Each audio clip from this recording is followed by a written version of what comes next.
Chapter 5. In the evening, Giselle's mother said she felt better. The cress had indeed proved beneficial. What she would like before going to bed was a glass of soda water, if Giselle would go to Madame Duval's and get some. On the walk to the village, Giselle tried to imagine what her life would be like later. Where would she live? Whom would she marry? But all that would come was a picture of her mother, standing sallow and tired by the side of her father, in the small, dark-shadowed kitchen. "Oh," Giselle whispered, "and many have said I am like her when young, though she did not have my yellow hair. It would be sad not to know a greater happiness, yet one cannot fight if one does not have good health." Nearing Madame Duval's, Giselle began to hurry excitedly. Her thoughts changed to the tempo of dancing rhythm. On the cafe's wide veranda, 3 men were sitting around a table. She knew them by sight as men who worked on the roads. They came from a neighboring village, perched higher up in the mountains. One had a fiddle which he nursed lovingly under his chin. Another held an accordion which seemed to writhe and twist across his chest, and the third sat loosely plucking chords on a guitar. In front of each man was a brimming glass of wine, slopping over onto the table. Beyond them, inside the cafe, several couples were dancing. Madame was near the counter talking to Monsieur le Gendarme. Yet Giselle barely glanced beyond the 3 men at the table. It was the music that entranced her. She could feel her body wanting to bend and sway to the haunting beat. "It is like the sea," she thought, "or the wind coming down from the mountains. One can see the weeds sway, clinging to the rocks, and the trees do likewise, high above the scrub. It is good that Maman should happen to want some soda water." To avoid attention for the moment, she moved around to the end of the veranda. If Monsieur le Gendarme or Madame Duval saw her, they would send her home immediately. It was correct that no young girls or boys should be at such gatherings unless with their parents or some suitable relatives. Under a frangipani tree that grew near the veranda corner, Giselle stood to listen. The tree was straggly but heady and sweet, with pink-scented blossoms. She plucked a flower and tucked it behind her ear as a car braked to a stop on the roadside. It was Monsieur White's, the American's, and Giselle watched him stride up the veranda steps to be greeted by Madame Duval and Monsieur le Gendarme. So Giselle thought, peering through the flowered-covered boughs intently. It is quite a gathering. All must have been summoned by Madame when she knew the musicians were coming. I shall stay 10 minutes, then take Maman her soda water. If I stay too long, she will be asleep. The music crescendoed around her then, and Giselle wanted to dance. Her feet scuffled softly, fidgeting in the dust. She watched entranced as the couples inside swirled on the floor, and the 3 men played in harmony, stomping the timing with their dust-covered sandals. Each man had his eyes closed. The fiddler swerved from tune to tune, while the other 2 men seemed to follow by instinct. The accordionist was a Tahitian, whom Giselle suddenly remembered. He had worked at one time thatching the mission school roof. Now his lined, brown face expressed all the love of his people for music and dancing. A garland of flowers made by his own fingers hung around his sweaty neck. With quick, short twists or long, undulating flourishes, he coaxed the utmost from his instrument, yet his face showed that he was not satisfied. His whispering lips kept asking for a greater effort. Soon it was time for Giselle to leave. The 10 minutes she had allowed were flown. Their memory, she knew, would last long after the last swirl of her imaginary billowing gown. She could feel its folds falling away from her as she hurried up the steps. Monsieur le gendarme said, "Ah, you are out late, my little one," and glanced at his wrist watch. With military precision he checked its accuracy against the big pendulum clock on the wall. Madame said, "She comes on an errand. Don't stand there, monsieur, as if you were about to arrest her. Bonjour, Giselle. What is it that I can get for you?" She was a keen businesswoman who clutched at every franc. Yet on these nights of music, when her cafe echoed to gaiety, she could soften. Her eyes had a happiness in them that Giselle had seldom seen. So too did Monsieur le Gendarme's, though he pretended to be stern.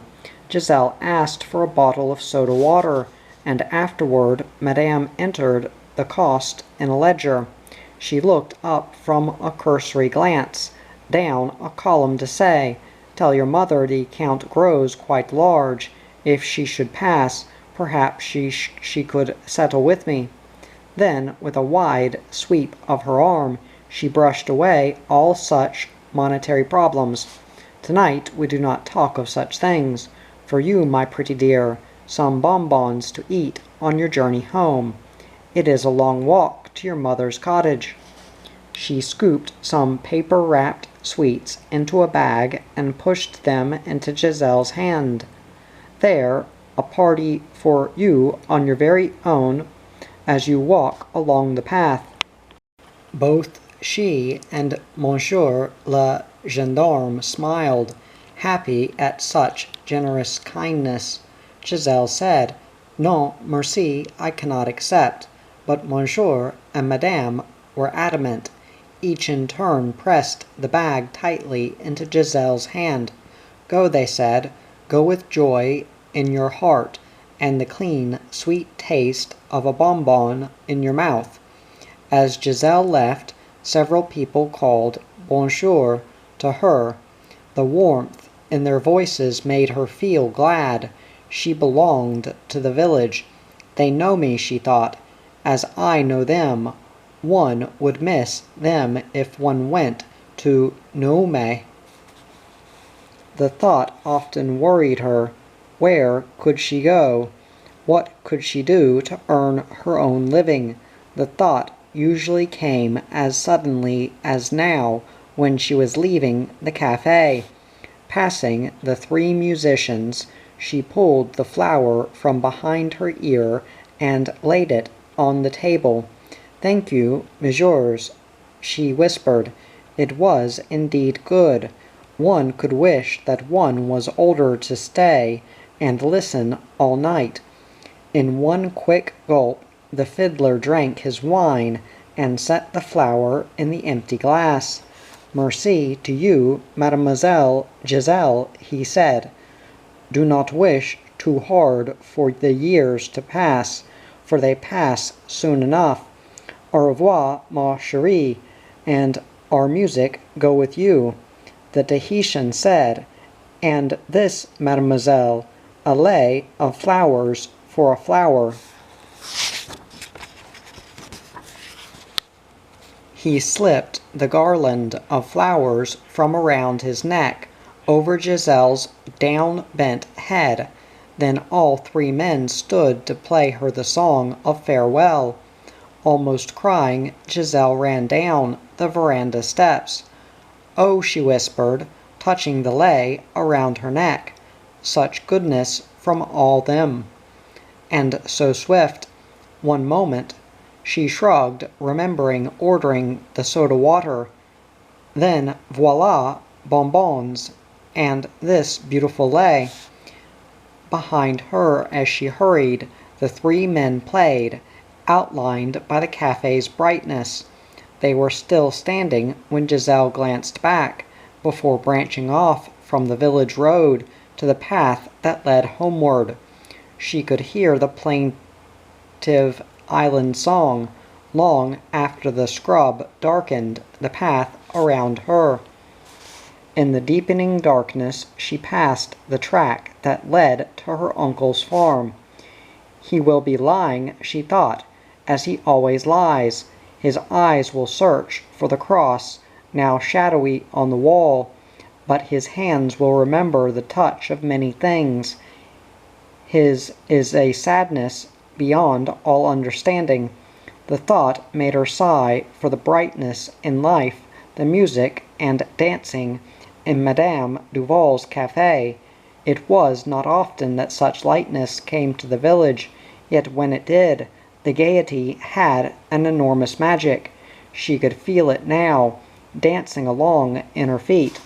When she reached the cottage, Giselle crept in quietly. Her mother was asleep, barely visible between the tumbled whiteness of sheets and pillows. Standing the bottle on a table, Giselle placed a glass beside it in case her mother should wake, then tiptoed on into her own room. She sat for a long time on her bed, holding the sweet-scented lei in her hands, and hoping to hear a strain of the distant music, but it was too far away. Only the night sounds of bush and mountain came in through the open window. In the morning the flowers were wilted, as if drained by the heat that was already giving a feeling of breathlessness. They hung limp and colorless on a chair back. Rummaging in a drawer for the old jeans and shirt her father had once brought her from Nume, Giselle dressed slowly. Through the open doors she could hear her mother in the kitchen. She was grinding coffee beans ready for breakfast. Later, while she washed under the tap over the stone kitchen sink, Giselle told her mother of the music and dancing. As she spoke, her cupped hands caught the cool water and splashed it over her face, but they did it subconsciously. She was seeing again the cafe's warm lights, bright in the evening's darkness, and the three men caught in the flow of their music. "Oh," she added, drying her face on a towel, "it was wonderful, Maman. Truly wonderful. I saw Madame Duval in a beautiful white dress. With a sudden swirl she draped the towel around her shoulders and swayed around the table. She has the money," Giselle's mother said, "as we have our breakfast. Now sit down to eat."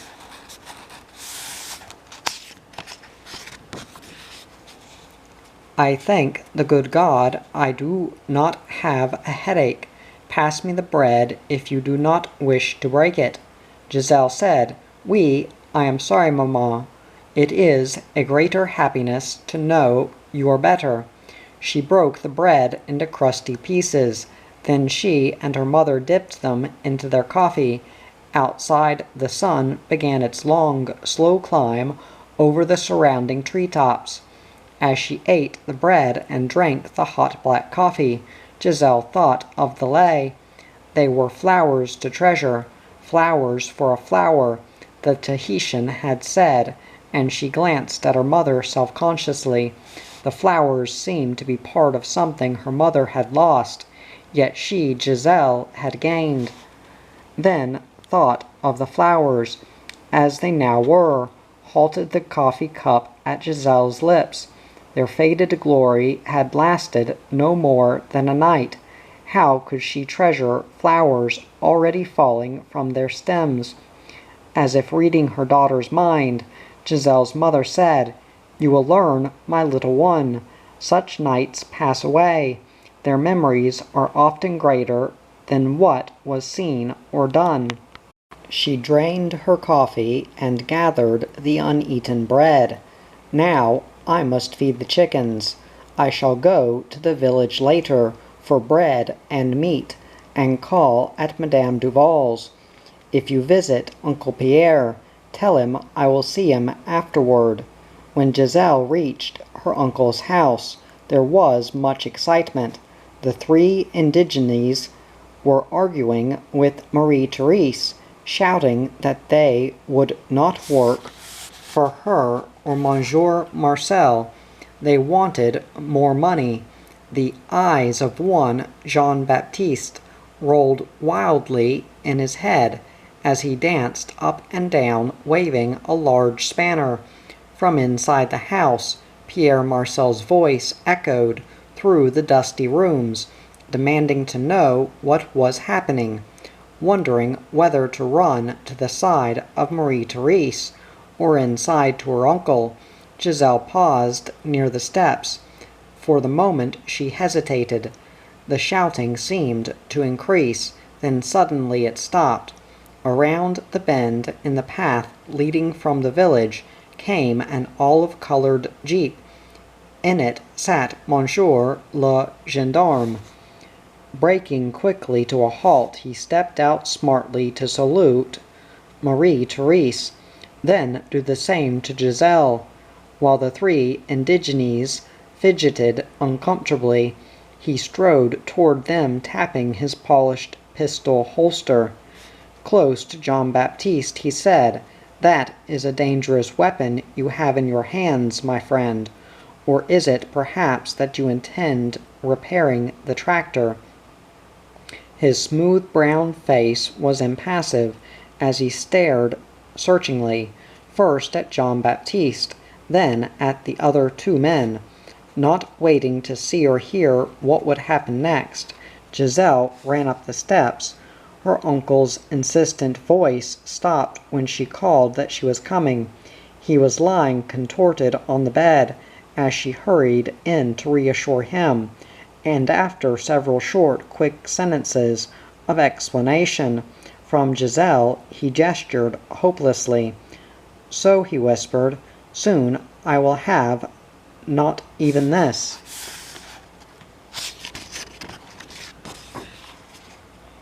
"The little I get from my farm, I cannot pay them more, Giselle, as Marie-Therese well knows. Each month they ask a little more, and soon there will be no profit at all, and without profit I cannot pay my way." Or he hunched pitifully, spreading his thin, twisted arms, "Fly to the hope of which I have dreamed." Giselle smoothed his pillows. For the moment she could not find the words she wanted to say. Why is it, she thought, that this should happen? Why cannot the men be content with what they have? And in the short, fleeting moments she wondered more at the strength of Marie-Therese. How many such troubles had the woman had to contend with while she continued to shield and comfort Pierre Marcel? At last Giselle whispered, "No, my uncle, you will not lose either this or your hopes. They are safe in the hands of Marie-Therese. One could wish that one could grow to her stature." She was saved from saying more by the sound of Monsieur le Gendarme marching across the bare dusty boards. When he stood in the veranda room's doorway, his eyes were bright under the polished peak of his cap. "Bonjour, Monsieur Pierre Marcel," he said. "It is indeed a hot, steamy morning." He doffed his cap and wiped a snowy handkerchief over his close-cropped hair before he gestured to Pierre, who was trying to sit up. "No, no, no, my friend, do not use your strength." but save it. All is well outside. The indigenes are at work, and Madame brews coffee in the kitchen." He set his cap back neatly on his head as he added, "It was Jean-Baptiste whom I came to see. There is a matter of some 400 francs he owes Madame Duval." Pierre said, "For such a small matter you would not normally call, but would wait until you saw him in the village. The good God guided you as to the hour." Monsieur le gendarme shrugged and agreed that this was so, that the matter of 400 francs was of little import. "And there is," he continued thoughtfully, "some truth in what you say. Not a great deal, you understand, but some. It is not wise, monsieur, to attach too much importance to such thoughts." He sat down stiffly immaculate on the hard wooden chair Giselle gave him. There was a clean, efficient manner about him that contrasted strongly with the sparse, dusty room, yet Giselle sensed his kindness. He is, she thought, a little like the Australian, not so tall or so big, yet of similar ways. She had heard in the village that the men were close friends. They often met to discuss various problems.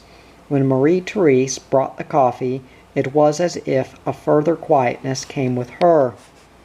There was no more talking until Giselle said "Au revoir" and left to pass through the bare, dusty rooms.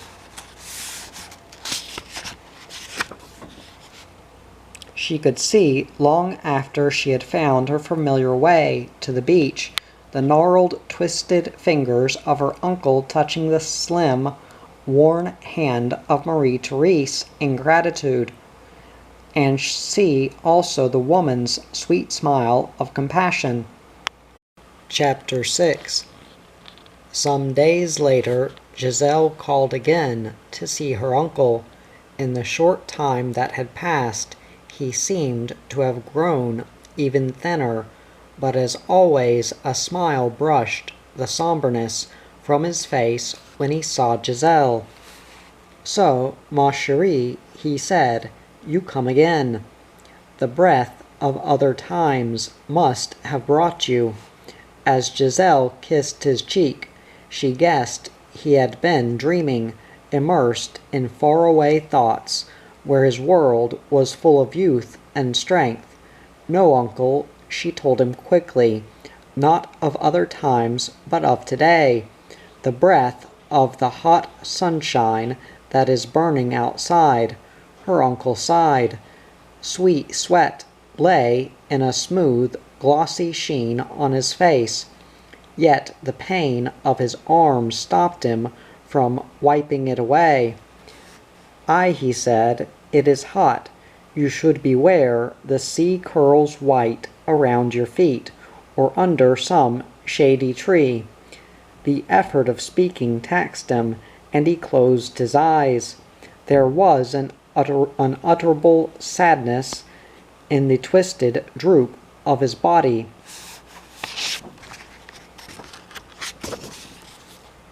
Giselle smoothed the pillows and touched her uncle's cheek. It was hot with the fever that sometimes came to add to his pain. "You need a doctor, my uncle," she whispered. "Why cannot I run to Madame Duval and ask her to telephone Dr. Vergis? He could be here within an hour." She leaned forward over the bed, hoping to hear her uncle give his permission, but he whispered, "No, it is of no use. He has told me many times there is nothing he can do. Soon I shall have enough francs. Until then, we must wait. You hear, my dear, we must wait." His closed eyelids twitched as if they were straining to hold back the tears that were flooding inside them. They are gates, Giselle thought, watching her uncle's face intently, that close on his pain. He uses them to hide what he does not wish me to know. She wondered, standing poised over the bed, whether faith was enough. Could faith heal where a doctor had said nothing could be done? The enormity of doubting frightened her, and she bowed to the cross on the wall. Gently she whispered, "I am going now, uncle. Try to sleep if you can. Perhaps when I call again you will be feeling better." Outside, the fierce, dry sun glare stung her face. She could feel it sear through the shirt and jeans she was again wearing. In the maize shed, as she passed, the 3 indigenes were tying the corn cobs in pairs and hanging them over the rails. A golden sheen of sunlight seemed to be captured in the shed. John Baptiste bobbed his black, close-cropped head, and the other 2 men did likewise. All 3 were self-conscious until Giselle smiled and said, "Bonjour. You are wise to be in the shed while the sun burns down." As if released from a tense tightness, the 3 men laughed. Confidingly, with much nodding of their heads, they told Giselle the maize crop was good, if only Monsieur Marcel could sell it. He might make much money. "Enough," said Jean Baptiste, grandly shrugging his shoulders, "for Monsieur to live in comfort for a few months. Perhaps even enough for him to go to the big hospital in Numera, where they could cure his illness." This last thought of John's pleased the other 2 indigenes. They nodded emphatically, though one, a short, muscular man, wrinkled his brow with worry. "It is easy," he said, "to grow maize when the season has been good, but the trouble is, others grow it equally well. Then, my friends, it becomes difficult to sell, as you see now." He gestured around at the reddish gold cobs hanging in tiers on racks. "Some there is as dry as it ever will be, and we should be carrying it out in sacks. But no, nobody but the Australian has bought any for weeks." Giselle felt her mouth open. So, yet only a few days before, these very men had been asking for more money. Swallowing hastily to check her anger, she said, "It is kind of you to think of my uncle, though I must tell you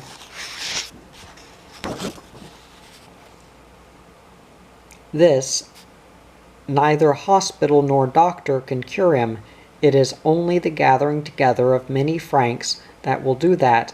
Flicking the long yellow hair away from her face, she continued on along the path without glancing back. If she had, she would have seen the 3 indigenes staring shamefacedly at each other. Each had known Giselle since she was a baby. There was a contempt in the flick of her long yellow hair that made them scratch uneasily. Jean Baptiste voiced all their thoughts when he said, "She spits at us with that hair, and we deserve it. Like her uncle Pierre Marcel, she has the great courage." In the village, Giselle had lemonade and bread with Monsieur and Madame Darnel. They fussed over her as always, and afterward, when she left, waved their lingering, flowery-armed farewell. It is good, Giselle thought, turning for a final wave, to know such love and warmth. If Mamma had their health and Papa such a fine business, we could indeed be happy. She was immersed in thoughts in which her father rolled and baked bread, while her mother strode about, emptying great scoops of flour into mixing tubs, when Edouard stepped from behind a tree. Rubbing his tousled hair, he said, "Bonjour, Giselle," and, worried by her startled glance, added that he hoped she was well. Giselle paused long enough to catch her breath, then said, "Bonjour, Edouard. I am well, thank you. But you truly frightened me. Indeed, you scared the thoughts from my head."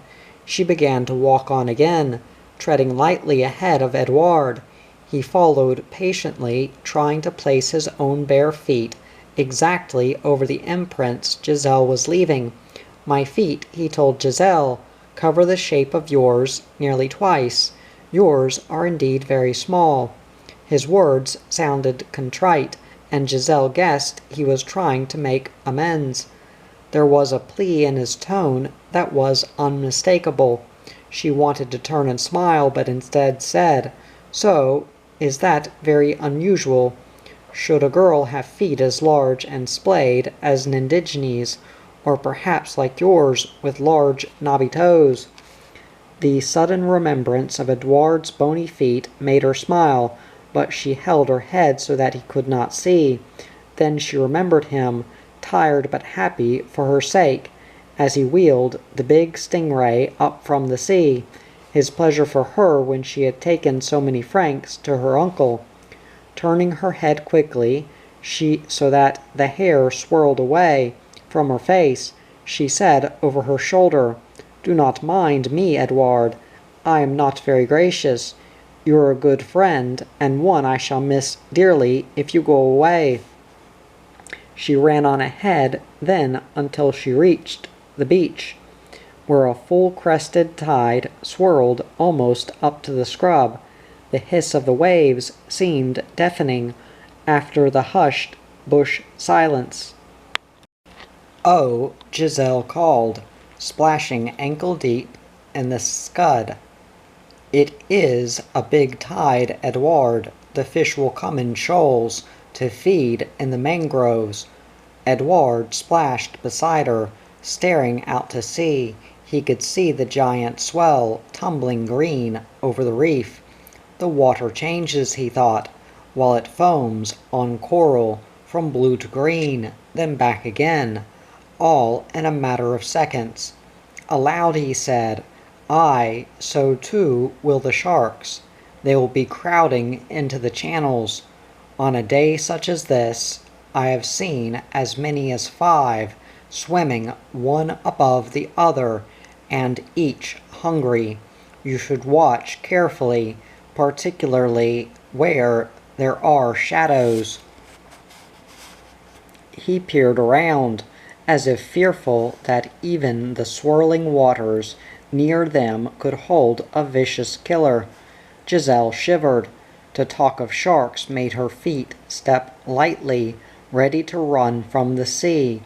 Of all nature's terrors, sharks terrified her the most, and to change such talk, she said quickly, "No, do not talk of sharks.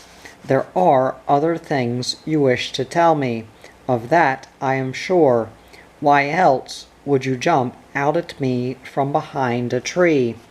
Edouard splashed on in silence for a few more meters. He wished that words could flow as freely from his tongue as the sea could flow around his legs. Hesitantly he began to tell Giselle why he was there, why he had waited, hoping to meet her on the path. "It is your father," he said, "more than ever now. With Jacques Leroux he hunts deer at night. Last night, while I sat on the steps of Madame Duval's, I heard people talking inside. They were saying Monsieur l'Australien nearly caught your father the other night. Also that le gendarme chased the truck of Monsieur Jacques almost to the outskirts of Saint-Cuzier, only to lose it there. And Monsieur Vache, the butcher, our good friend, said he no longer saw any carcasses of deer shot by your father. Some other village or villages were getting the good supply of meat." Edouard paused, feeling that his last statement might hurt Giselle the most. There was, he knew, a great kindness in her heart for the people of their own village. To feel that her father was helping to feed them must have been some consolation. But practical as always, Giselle understood why her father and Jacques Leroux were selling the deer elsewhere. "If, as you say, my father is hunting more than ever, at night, she told Edouard. Then it is obvious he must avoid the shop of Monsieur Vache. Monsieur le gendarme can shut an eye for so long and pretend to lose, as we will well know, a truck he is chasing. But in time, Messrs. l'Australien and Brent, as well as other landowners, will force him to act. It is a problem not easy to solve, you understand, Edouard. Edouard said he did. Then Giselle said that what she could not understand was how her father could work all day in the mines and spend most of every night hunting deer, and why he should do so. In the past he had always hunted as other men on the island hunted, casually and as a matter of routine, which involved occasional troubles with the law. But now, Giselle sighed as she whispered, "Why, Edouard, why? What does he do with all the money he must be earning from these deer? One could think that he is cruel for shooting so many, but he isn't, as you know. He is the kindest and gentlest of men." Edouard said, to kill for food is not cruel. In the Bible they slaughter lambs and calves for feasts. No, there is a mystery here we do not understand. Yet I thought you should know, Giselle. It is better if you know these things are happening. Giselle said, "That is so," and splashed thoughtfully from the water. Close to an uprooted tree, she sat down to rest against its trunk. There was a feel to the rough, crumbling bark that was restful after the swirl and pull of the tide. Motioning Edouard to sit beside her, she added, "Do you notice, Edouard, how since we left school, things are becoming more difficult? I did not remember discussing such troubles when we walked through the bush to the mission."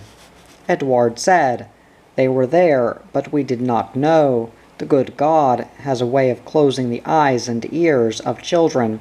Perhaps, when I am a priest, this I will also do for adults, close their eyes and ears to troubles." He sat down stiffly, almost as if he were forcing his body to bend into the required position. His eyes glanced away from Giselle to a remoteness far beyond the reef. They seemed to be seeing a familiar place only he could enter. Giselle saw the gaze, and instinctively her hand reached to touch his. "Do not look so, Edouard," she whispered. "Have your mother and father decided yet whether you may go?" Edouard turned to look at Giselle. She saw that his eyes had suddenly filled until all the remoteness was blurred away. "No," he said, "but they will, Giselle." He stood up suddenly, preparing to leave.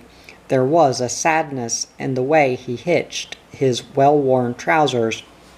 Brushing the hair back from her face, Giselle nodded.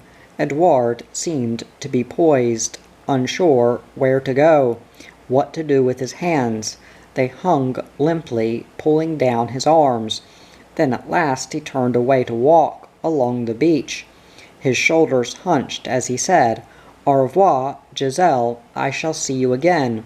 God go with you, as always." He smiled then, looking around over his shoulder.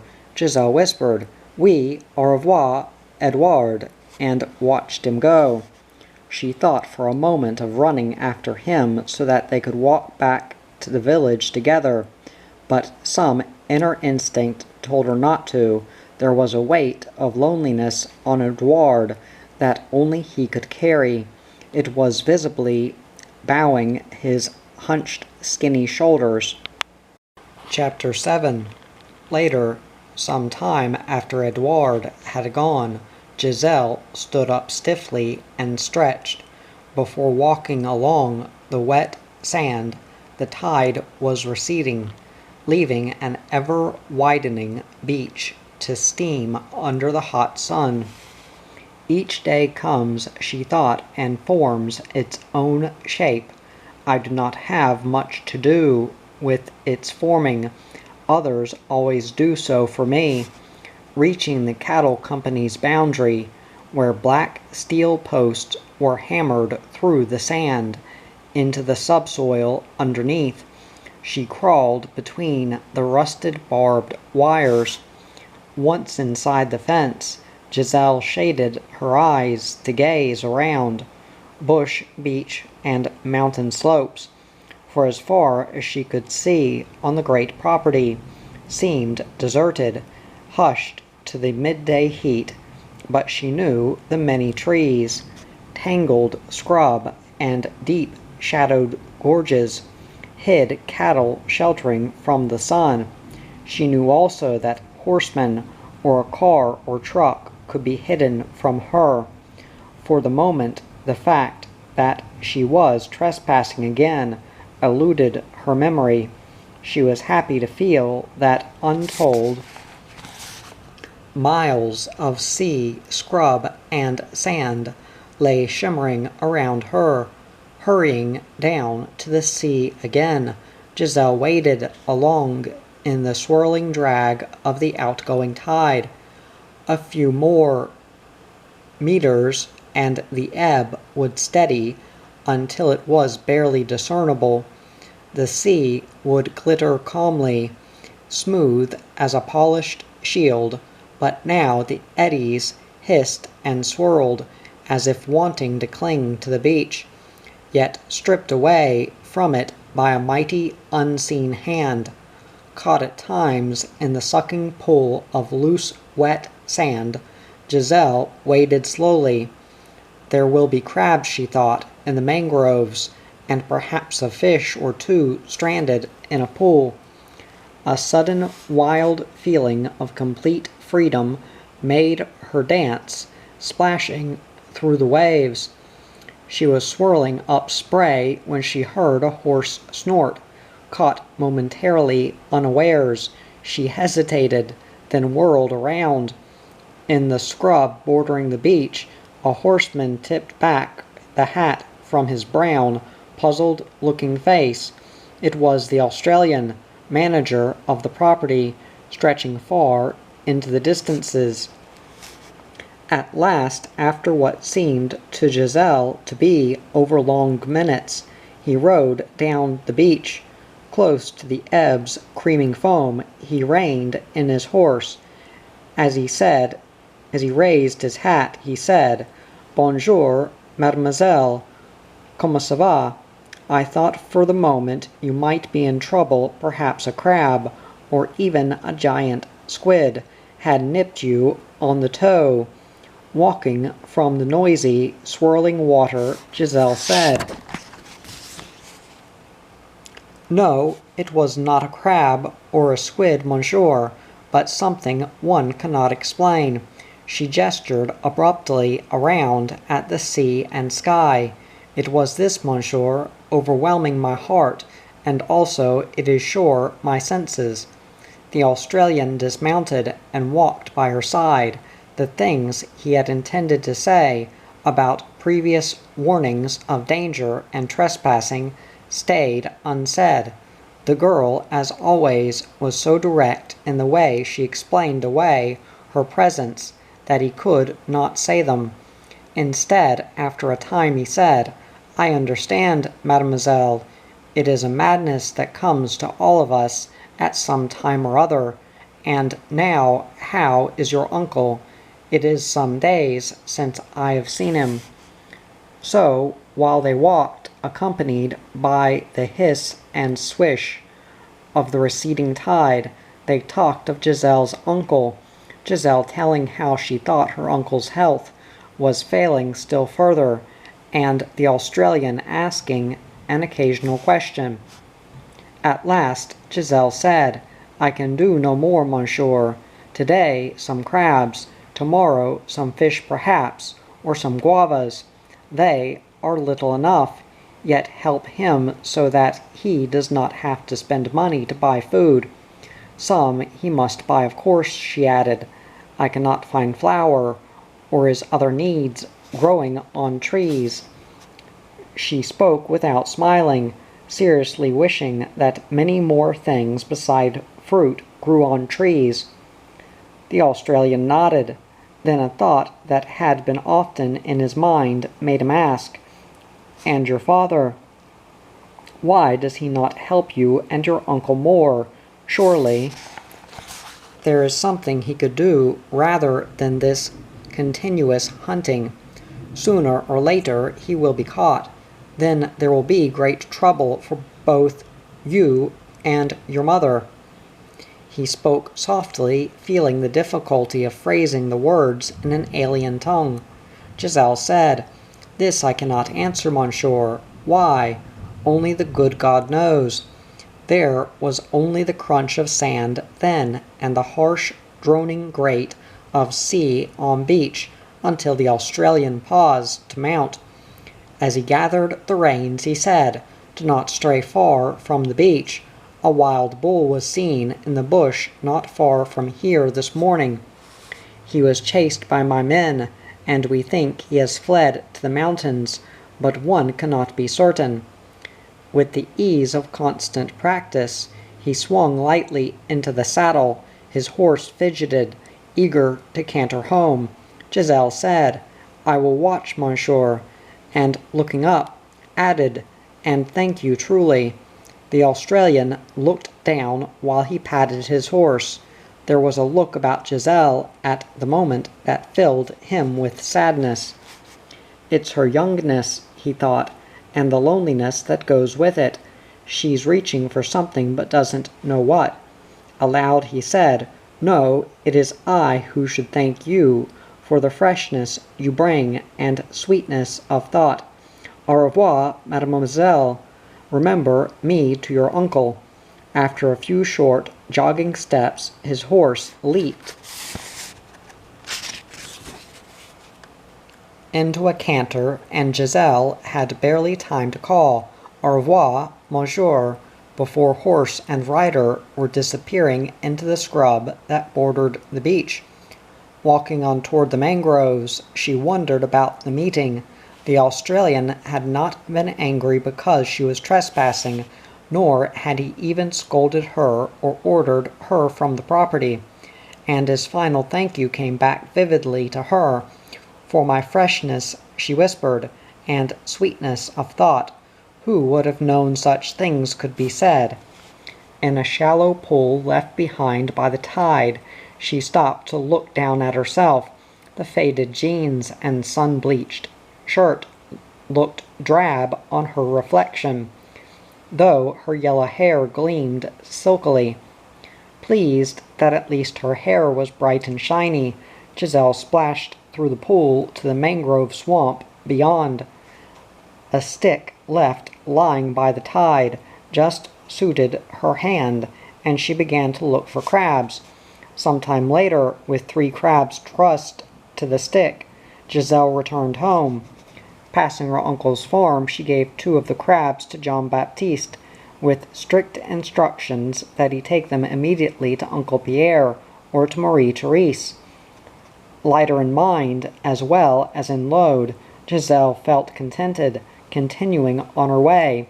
It had been a good day.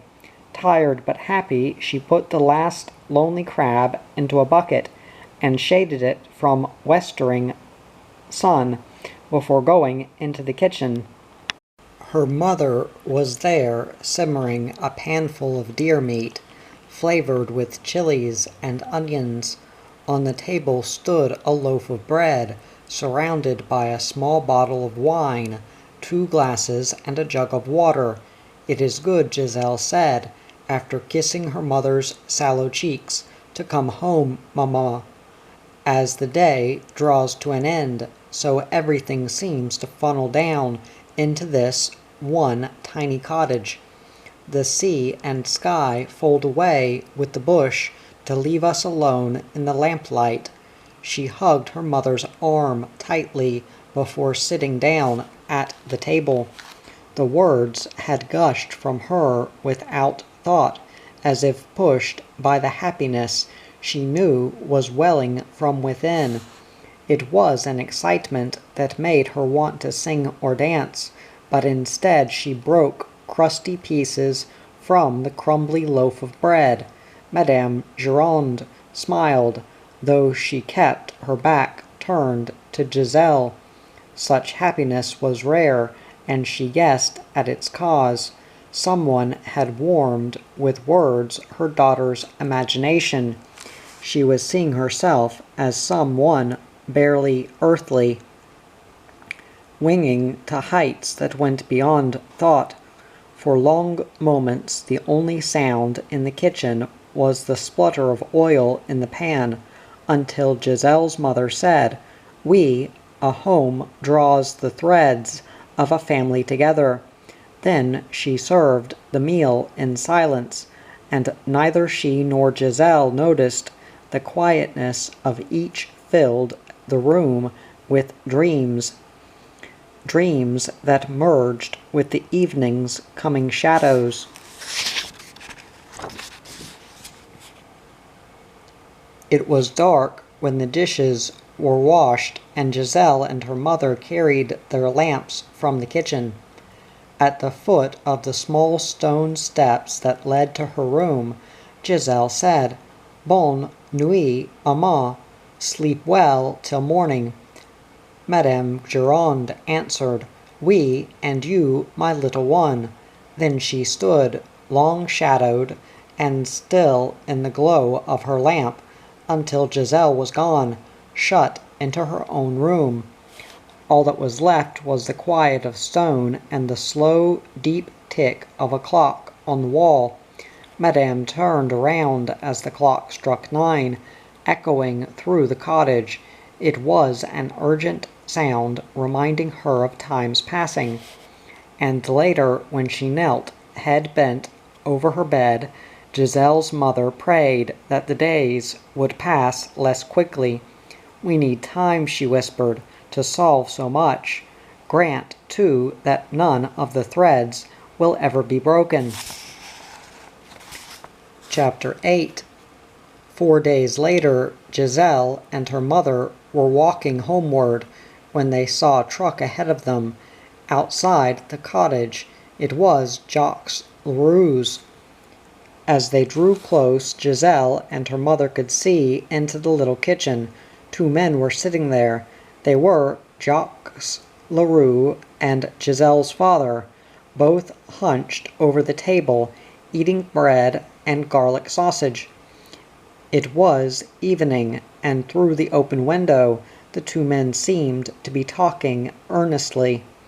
As Giselle's mother entered the kitchen, followed by Giselle, Jacques Leroux paused with his knife in his hand to stand and say, "Bonjour, Madame Gironde and Mademoiselle Giselle." Giselle's father said, "Ah, my little one, and you too, ma chérie," and standing to kiss them both, added, "We have come on a short visit only. Tonight we must be back at the mine." The words came slowly, spoken in obvious regret, and Giselle pushed away from her father's lightly encircling arm to look up at him. His tired, dusty face was furrowed with sweat that had dried in the evening's coolness. A far-off, lonely look in his eyes made her hug his arm as she whispered, "Oh, Papa," again and again. "It is many months now since you stayed longer than even one night."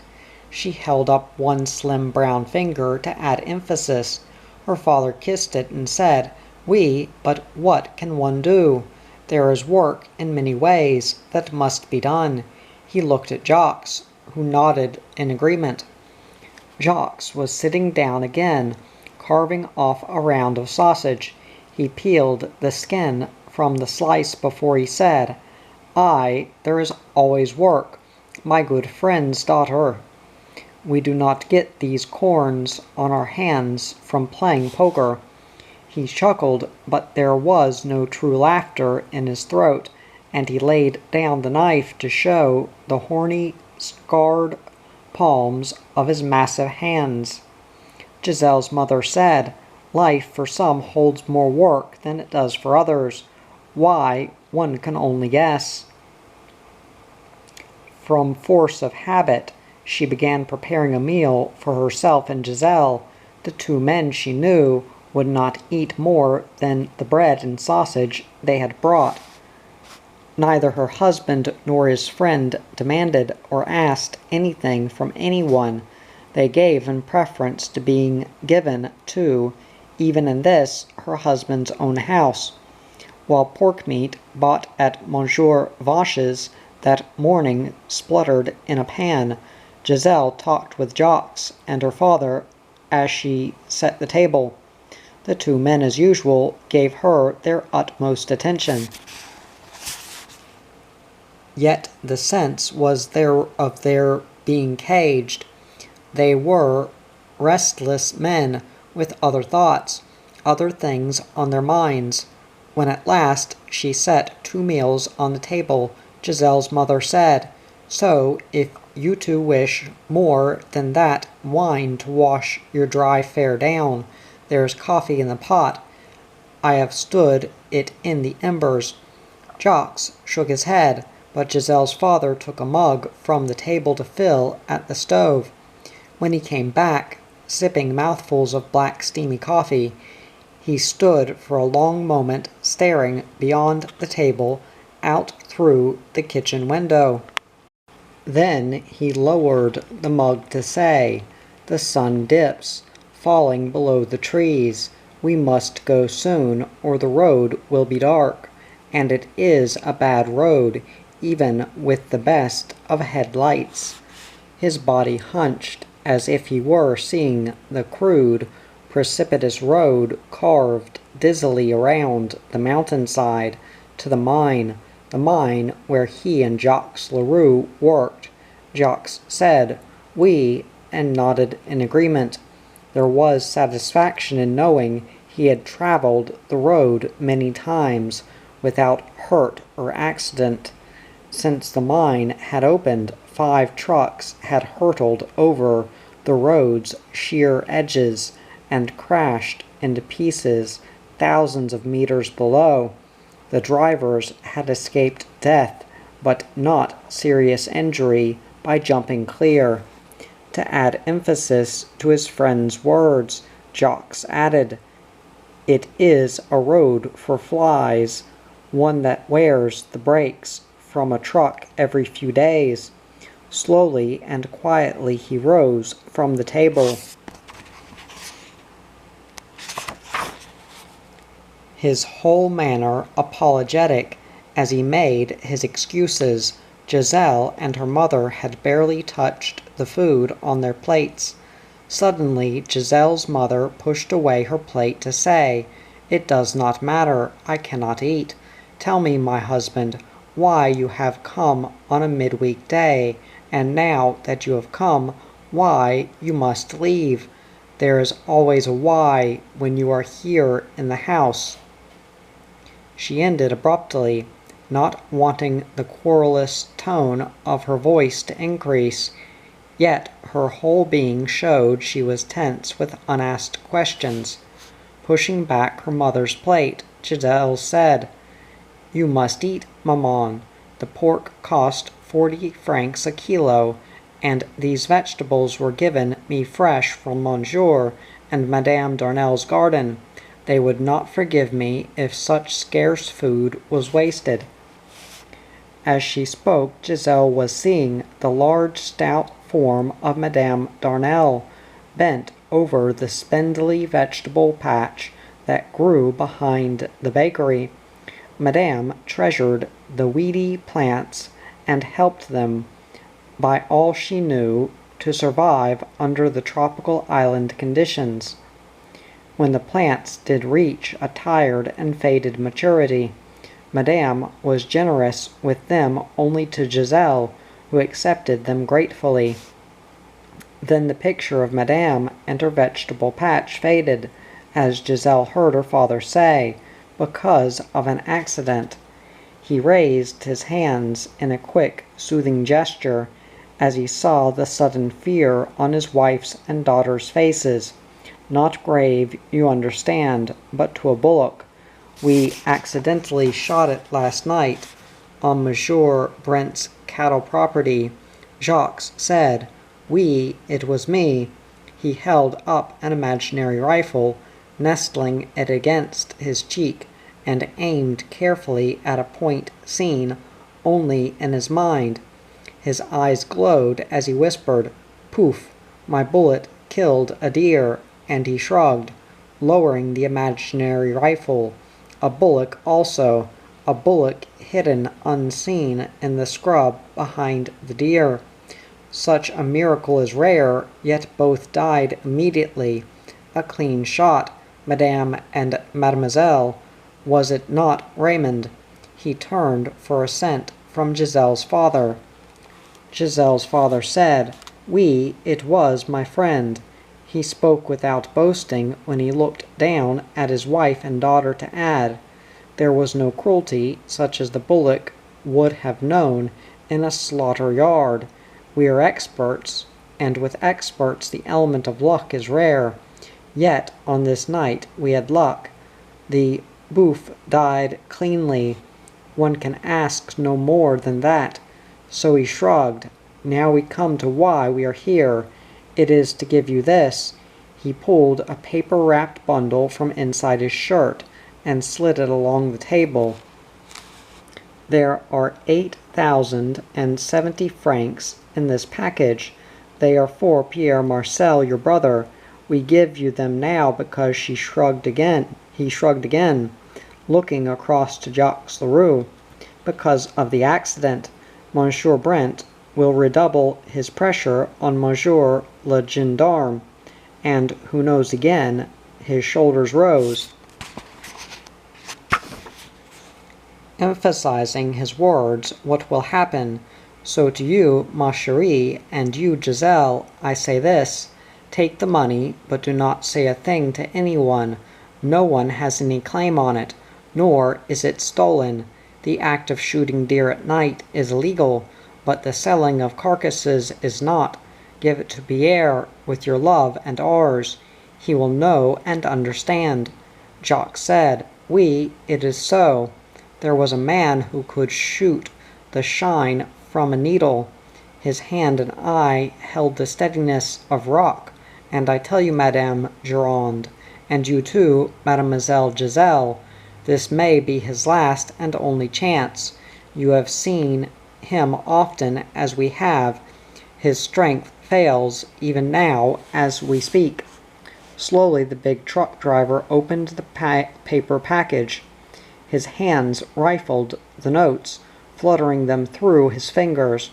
"We had hoped for 10,000 before giving them, enough for a few thousand over and above to spare. Yet," he ended gently, giving the package to Madame Gironde, "we know these will be sufficient, with a few over perhaps for extras."